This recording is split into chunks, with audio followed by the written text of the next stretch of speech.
Welcome to Maryland International Raceway for the Modern Street HEMI Shootout event, the season finale.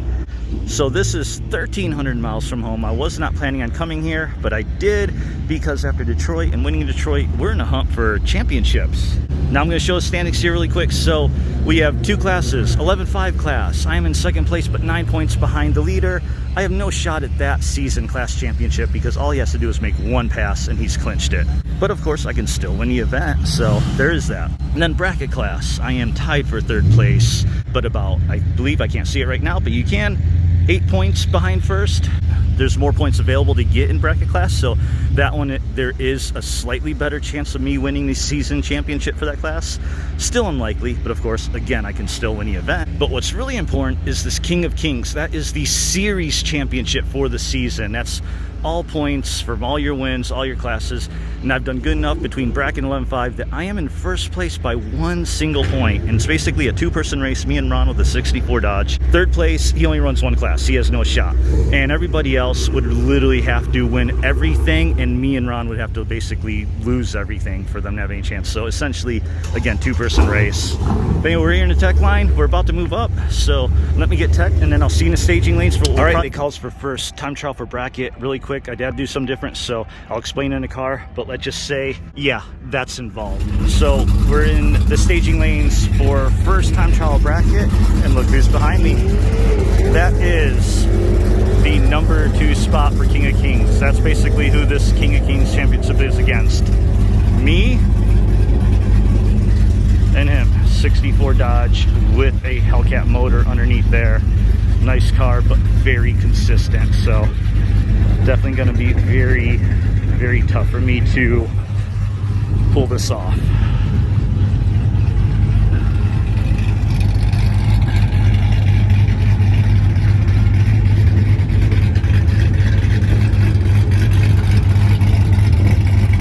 And the old tin can. Okay, let me explain what I'm doing here. So what happened with MS-109? So yesterday I had a little over 3/8 of a tank of gas. I left my jug empty that I normally fill up before track day to have extra gas because I know I'm going to need it, because I wanted to empty out some of the gas for the rental to try and get a 10, which, as you know, didn't happen. But that meant I had no extra gas. But after yesterday, gas tank went down under a quarter. Now today we're running all the brackets, includes 2 time trials plus 2 qualifiers for 11.5 class. So I'm going to have more runs today than I did yesterday, which means there's a good chance that I'd get down to a tank, low fuel light would come on. And then I had a gas tapper, and I was like, all right, well, I'll pull some fuel out of my Ram because I filled the tank up with 93 last time, just in case I'd do that. A little trick. Well, it turns out the gas tapper won't work with the Ram. So I thought, well, I've got this can of MS-109 I brought just in case. So I was like, I didn't want to use, I'm worried more about competition, dialing in, being consistent. But I was like, you know what? I'd rather just put some in now, let it mix up, and be ready for later and not run out of gas. I got 3 gallons of MS-109 in here, and with how much gas was in there already, it's pretty close to a 50-50 mix. We'll see if that affects anything. It's early, the DA might be negative 100 or so right now.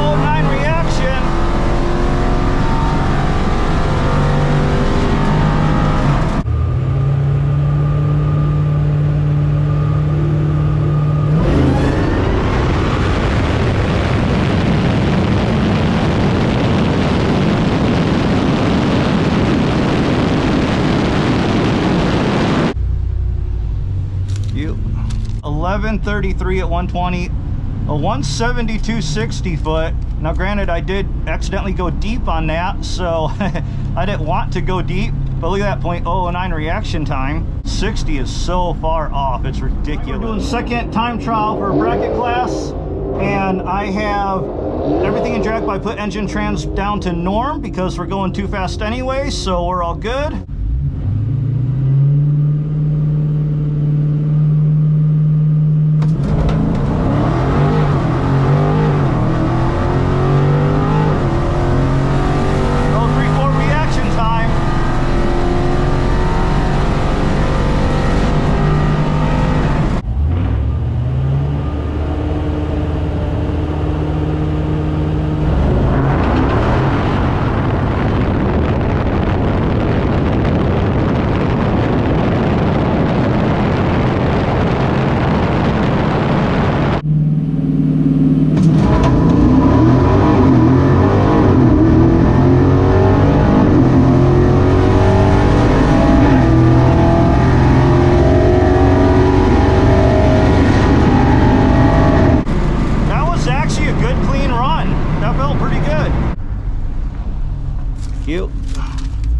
that run was 11:41 at 117 with engine trans in normal mode. So that's actually good. I'm happy with that because the run felt a lot cleaner. The shifts felt pretty decent, and it's closer to 11.5 class, which is what I need. So that's gonna help me, and that dude's running 11.5 too. But my 60 foot still 170. My 60 foots this whole weekend at this track have been horrible. There's something else going on. Like, these are not my normal 60 foots. Now that run, I don't want to say I hooked up perfectly. It almost felt like the tires crunched a little. Maybe, I don't know, it might have felt different because I've never run this low PSI. I'm down to 18 PSI in those tires. 7/38 mile. But yeah, all right, we'll see you for the next, well, it should be, they kind of ran out of order. Next one now should be first qualifier for 11.5. All right, we got first qualifier for 11.5. And I want to actually qualify good, so I'm definitely going to slow down at the end and make this a race. I did it again. Forgot my hood pins. I really need to get better at that. Thank you.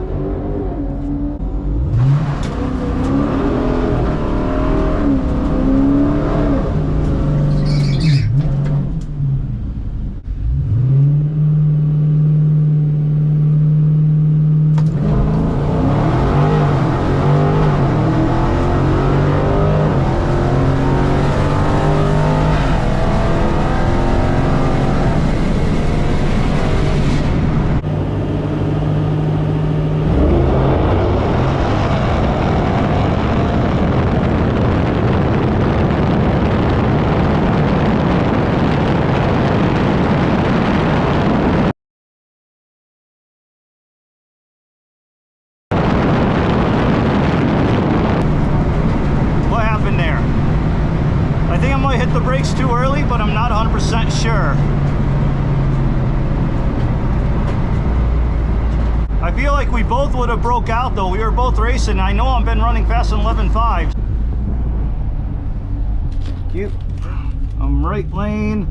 Oh, look at that. 11.504 at 105. I scrubbed perfect. So I was first by 26 thousandths of a second. 0.045 reaction time, so it was good reaction time, even though I accidentally went deep again. So again, when I do that, I make sure it's always like full yellow before I go.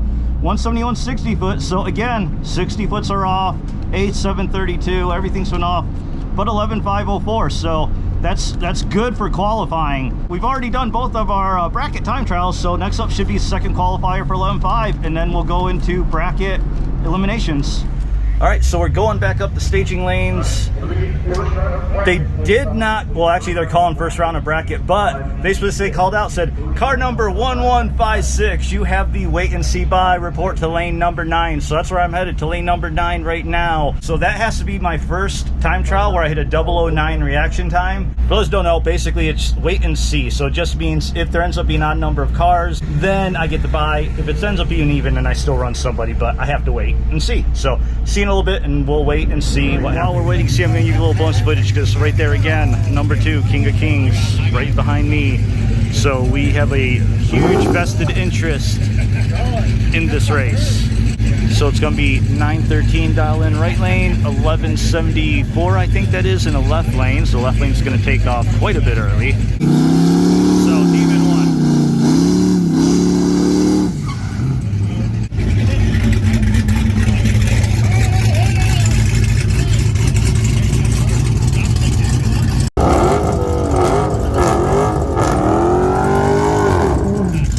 Good luck, my dude.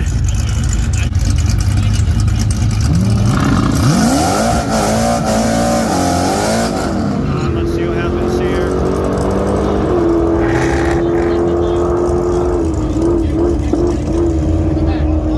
Right lane wins. Ran 942 on the 913. Other dude ran 1208 on 1174. All right, so Ron is still in it. All right, well, I wait and seed, and this purple car came out of nowhere. I think that's a Generelli car. They're good.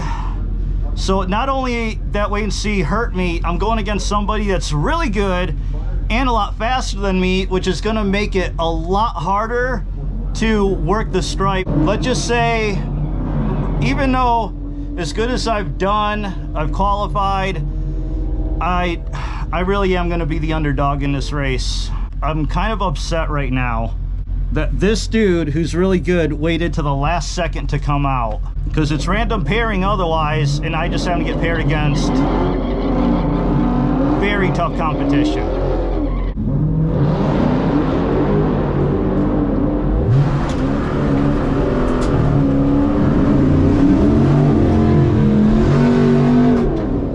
All right, I'm gonna take off first because he's so much faster than me.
Honestly, I'm speechless right now because you don't know how upset I am. I thought he was fully staged. I really did. I thought he was fully staged, but he wasn't.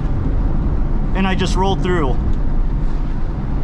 I want to like go rage right now, and I'm so mad that I can't even rage.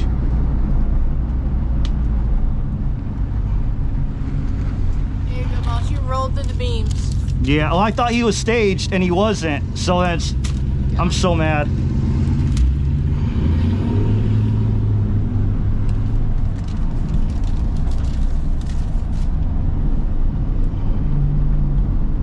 Well, just like Orlando, first round I'm out. So King of Kings, unless Ron loses here soon,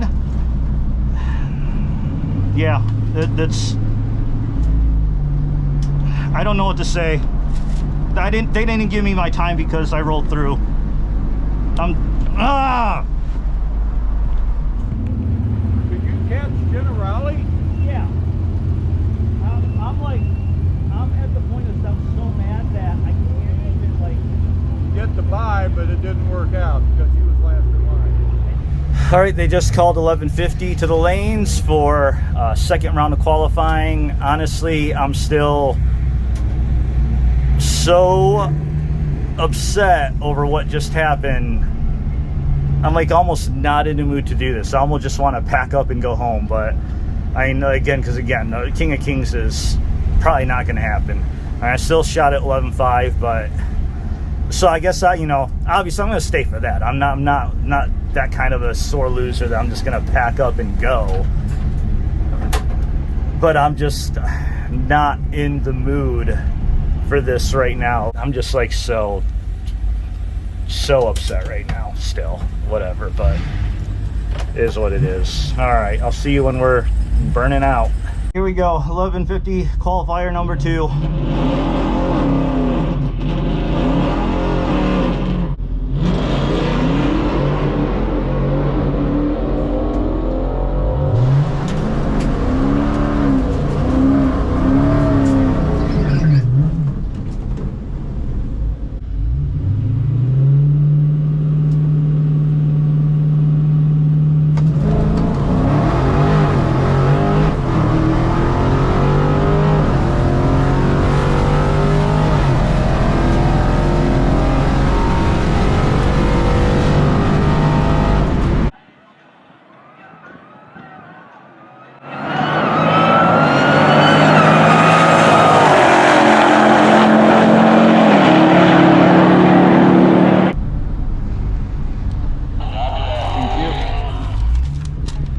Yeah, I figured I broke out because he was staying in it. I was like, I'll stay in it. 106 reaction time, obviously not there. 166, 60 foot picked up a little.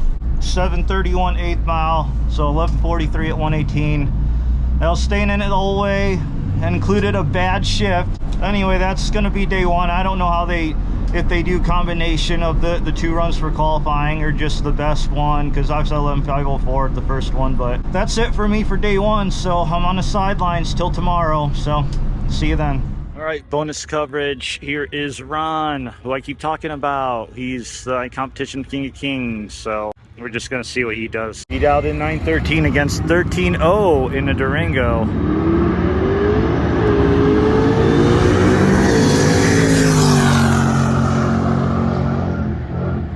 Oh yeah, he took it. You can hear when he's feathering it at the very end right there. That pretty much means he's got it, and he got it. So he's on the round 3 in the brackets. Get a little extra footage here at the track, and I'm gonna be able to do something a little different. Instead of being all the way at the starting line, I'm right at the finish line. Okay, so we have 1172 in the left lane, 913 in the right. Oh boy, I think this may be Mike. This might be you in the left lane, and are you going against Ron? Because I know his dial in was 913.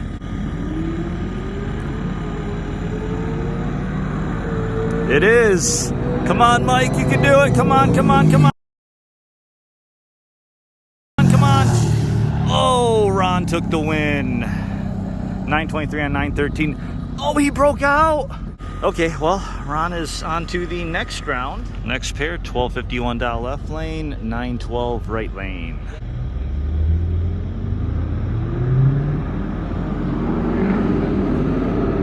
Oh, I think this might be Ron.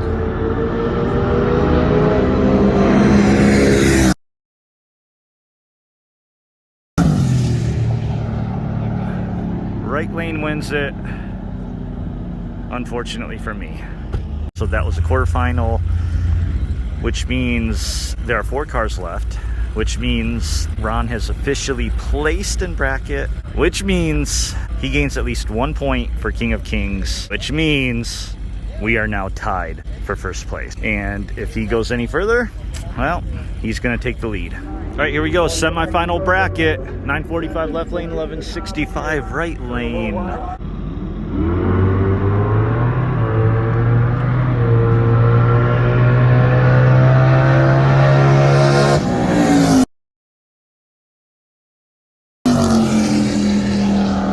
Left lane takes it, 954 against 945. Left lane, by the way, is a car I lost to because of my dumb mistake, but also sucked that a wait and see buy had me lined up against him. Anyway, it is what it is. All right, so 909 against 1050. Oh, here we go. We're almost missing this big one. Come on, left lane. This Justin gotta be Justin. Come on, come on, come on. Go, go, go. Ron took it, which means he has officially surpassed me in King of Kings. He's in the final round, and that means I'm now 1 point behind him. We'll talk more about what that means after we see what happens in the final round, which should be coming up in just a moment. All right, here we go, bracket final. We've got Ron in the right lane again, and it's a purple car that I lost to, or gave the win to, in the first round of bracket. So now I hope he wins. I need him to win. Here we go. Come on.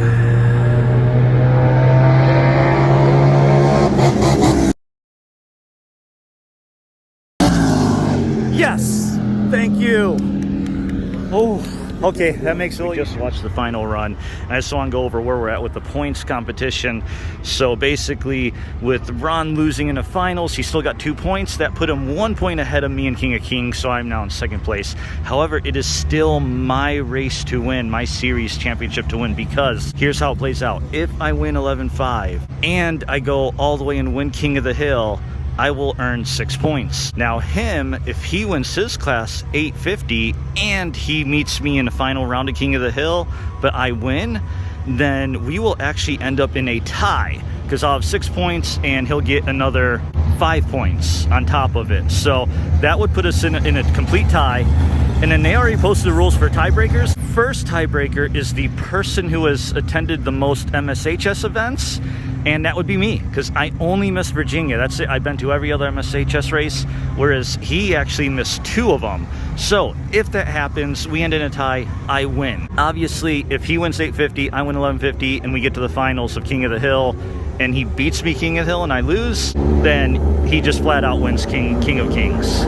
So now obviously, if he doesn't win his class, that eases the pressure on me, but at least my destiny is in my own hands, as they say in sports. So next time you're gonna see me is tomorrow morning, and I'm just gonna come to you straight from the track in the burnout box. We're gonna have one more round of qualifying for 11.5, but I believe that they use best run, and my best run today was my first qualifying run of 11.5, where I ran 11.504, so there's really not much to improve on that. Hopefully no one else has gotten closer to 11.50 than that. If that holds up and they use your best run, then that means I would be the #1 qualifier, but let's hope that doesn't bite me in the ass like it did in bracket today.